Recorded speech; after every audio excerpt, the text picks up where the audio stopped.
संध्या के समय राजा नल हंसिनी के साथ अपने महल के उद्यान से गुजरती नहर के किनारे टहल रहे थे। सावन लग चुका था। शीत हवाओं के स्पर्श से मौसम भी सुहाना प्रतीत हो रहा था। पक्षियों की कलरव वातावरण में संगीत का जादू बिखेर रही थी। सब कुछ इतना मोहक होते हुए भी नल और हंसिनी के मुख पर उदासी के बादल छाए हुए थे। दोनों की ही आंखें दमयंती के पास गए हंस के लौटने की राह ताक रही थी। नल मादा हंस के स्वर्ण पंखों को सहलाते हुए बोले, जानता हूँ अपने हंस के बिना तुम बहुत व्याकुल और उदास हो। उससे मिलने के लिए तुम्हारा हृदय तड़प रहा है। प्रतीक्षा का एक क्षण भी सदी समान लंबा लगता है। इस बात का एहसास है मुझे। राजन, आपको मेरी पीड़ा का एहसास कैसे हो सकता है? आप तो कभी किसी के वियोग में नहीं तड़पे। तुम ये बात इतने विश्वास के साथ कैसे कह सकती हो? जब से दमयंती के बारे में सुना है तब से हर क्षण मैं उसकी याद में जलता रहता हूँ। प्रेम की ये पीड़ा तो अब मेरे जीवन का एक हिस्सा ही बन गई है।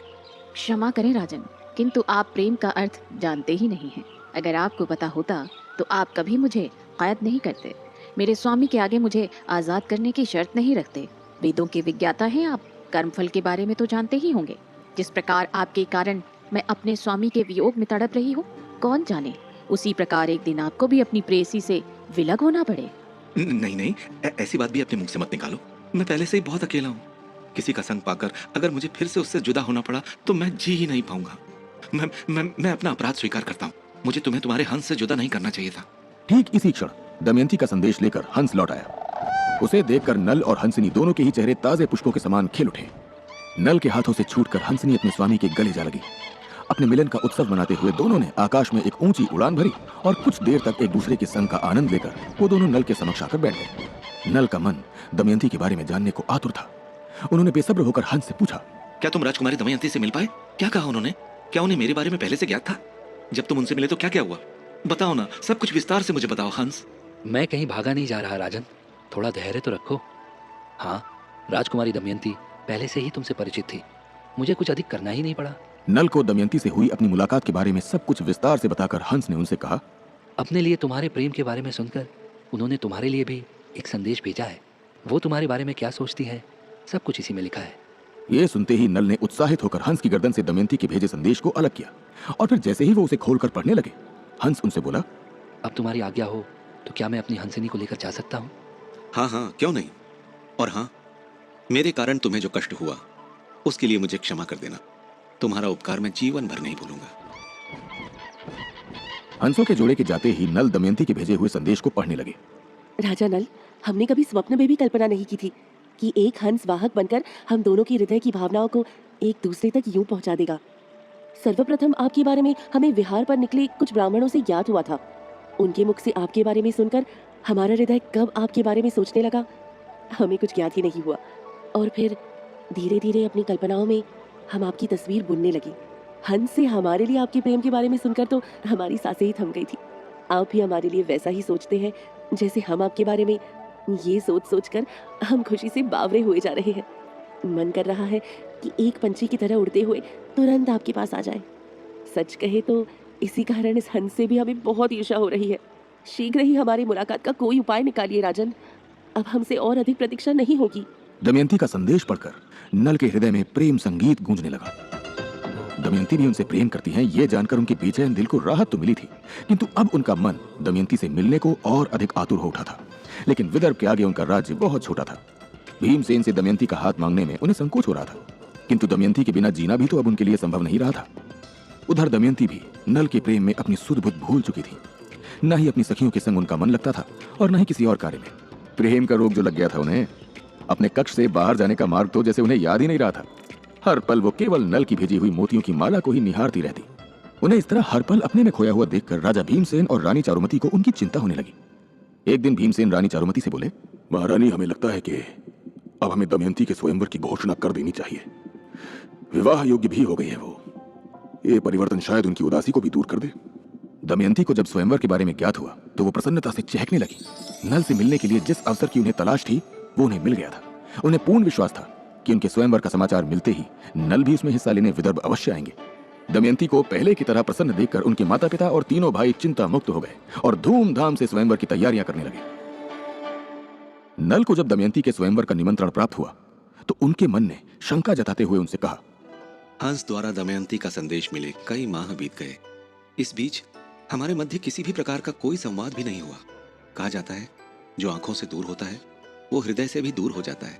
तो क्या अब भी उनका हृदय मेरे लिए उसी प्रकार धड़कता होगा? केवल स्वयंवर में जाकर ही नल के मन में उठ रही आशंकाओं का समाधान हो सकता था। इसलिए नल ने भी स्वयंवर में जाने का मन बना लिया था। वो बिना कोई प्रयास किए दमयंती को खोना नहीं चाहते थे। इसी दौरान देवर्षि नारद और पर्वत देव पृथ्वी भ्रमण पूरा करके स्वर्ग पहुंचे। उस समय इंद्र के दरबार में वायु, अग्नि और यमदेव भी उपस्थित थे। इंद्र ने नारद मुनि का स्वागत करते हुए कहा, इंद्र के दरबार में आपका स्वागत है देवर्षि नारद।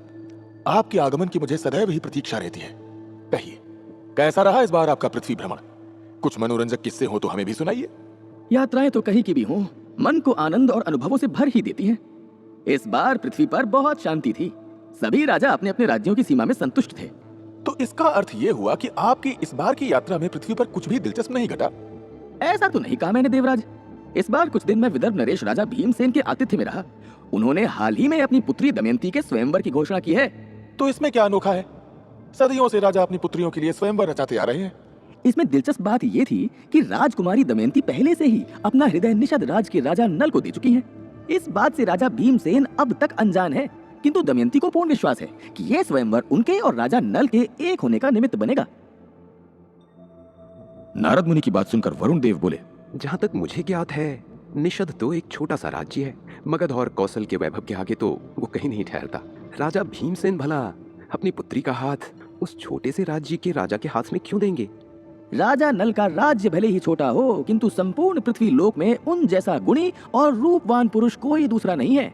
अतिशयोक्ति नहीं होगी अगर मैं ये कहूँ कि उनके समक्ष स्वयं कामदेव और अश्विन कुमार का रूप भी फीका लगता है।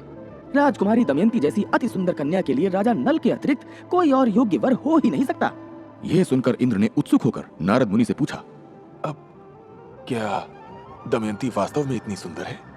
स्वर्ग की किसी भी अप्सरा में उतना आकर्षण नहीं जितना दमयंती में है।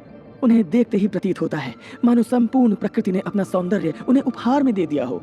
दमयंती के सौंदर्य का बखान सुनकर इंद्र को लगा कि ऐसी सुंदर कन्या तो केवल स्वर्ग में होनी चाहिए। वरुण, अग्नि और यमदेव के मन में भी इसी इच्छा के बीज अंकुरित हो रहे थे। अगले ही क्षण अपनी इच्छा को सम्मान देते हुए उन चारों ने भी दमयंती के स्वयंवर में जाने का निश्चय कर लिया। स्वयंवर से एक दिन पहले अपने अश्व पर सवार राजा नल ने विदर्भ की सीमा में प्रवेश किया। वो विदर्भ की राजधानी कुंडीन के मार्ग में ही थे कि अचानक से आकाश से 4 देवता उनके सामने आकर प्रकट हो गए। उन्हें देखकर नल ने तुरंत अपना अश्व रोक दिया और आश्चर्यचकित होकर बोले, आप चारों दिव्य पुरुष कौन हैं? इंद्र के साथ साथ अन्य तीनों देव भी सूर्य की भांति दमकते नल के रूप को देखकर चकित रह गए। मनुष्य होते हुए भी उनके मुख पर दिव्यता का प्रकाश था। इंद्र अपना और अन्य तीनों देव का परिचय नल को देते हुए बोले, मैं इंद्र और ये तीनों वरुण, अग्नि और यमदेव हैं। हम पृथ्वी पर एक विशेष कार्य करने के लिए आए हैं। आप सभी देवों को नल का प्रणाम। ये मेरा सौभाग्य है जो आज मुझे आप चारों के दर्शन प्राप्त हुए। कहिए, क्या सेवा कर सकता हूँ मैं आपकी? तुम निषद के राजा नल हो ना? देवर्षि नारद से तुम्हारे बारे में सुना था। हम चारों राजा भीमसेन के महल की ओर जा रहे हैं, किंतु एक कार्य के लिए हमें तुम्हारी आवश्यकता है। क्या तुम हमारे लिए वो कार्य करोगे? आदेश कीजिए देव, मैं वचन देता हूँ मैं आपका कार्य अवश्य पूर्ण करूंगा। हम चारों ही राजकुमारी दमयंती से विवाह करने की इच्छा से यहाँ आए हैं। तुम अविलंब हमारा संदेश लेकर राजकुमारी के पास जाओ और उन्हें हम में से किसी एक से विवाह करने के लिए प्रेरित करो। ये सुनते ही नल के चेहरे का रंग उतर गया। वो बोले, किंतु मैं भी उनके स्वयंवर में सम्मिलित होने के लिए ही जा रहा हूँ।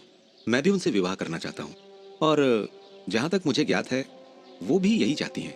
मुझे क्षमा करें देव, मैं आपका ये कार्य नहीं कर पाऊंगा। अब तक राजकुमारी के सम्मुख देवताओं को चुनने का कोई विकल्प ही नहीं था। जब उन्हें ज्ञात होगा कि हम चारों भी उनसे विवाह करने की इच्छा रखते हैं तो वो अवश्य ही हम में से किसी एक का चुनाव करेंगी। और मत भूलो कि तुमने हमें वचन दिया है नल।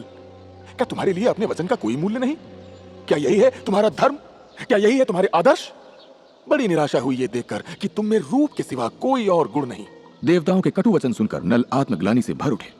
वो अपने दिए हुए वचन से मुकर नहीं सकते थे, इसलिए उन्होंने कहा, उचित है, मैं आपका संदेश लेकर राजकुमारी दमयंती के पास जाऊंगा, किंतु बिना किसी की दृष्टि में आए मैं उनके कक्ष तक पहुंचूंगा कैसे? ये करना तो मेरे लिए असंभव है। नल को दुविधा में देखकर इंद्र मुस्कुराते हुए बोले, इसकी चिंता तुम हम पर छोड़ दो। हम देवताओं के लिए कुछ भी करना असंभव नहीं है। इंद्र ने नल को एक मंत्र देते हुए कहा, इसके उच्चारण से तुम अदृश्य हो जाओगे, जिससे तुम्हारे लिए बिना किसी की नजर में आए राजकुमारी के कक्ष तक पहुंचना आसान हो जाएगा। वहां रुककर तुम राजकुमारी से एकांत में मिलने की प्रतीक्षा करना और फिर जैसे ही वो अकेली हो तुम उनका नाम पुकारना। उनका नाम लेते ही तुम उनके सामने प्रत्यक्ष हो जाओगे। उसके पश्चात क्या और कैसे करना है ये तुम्हारी योग्यता पर निर्भर करेगा। जैसी आपकी आज्ञा देवराज।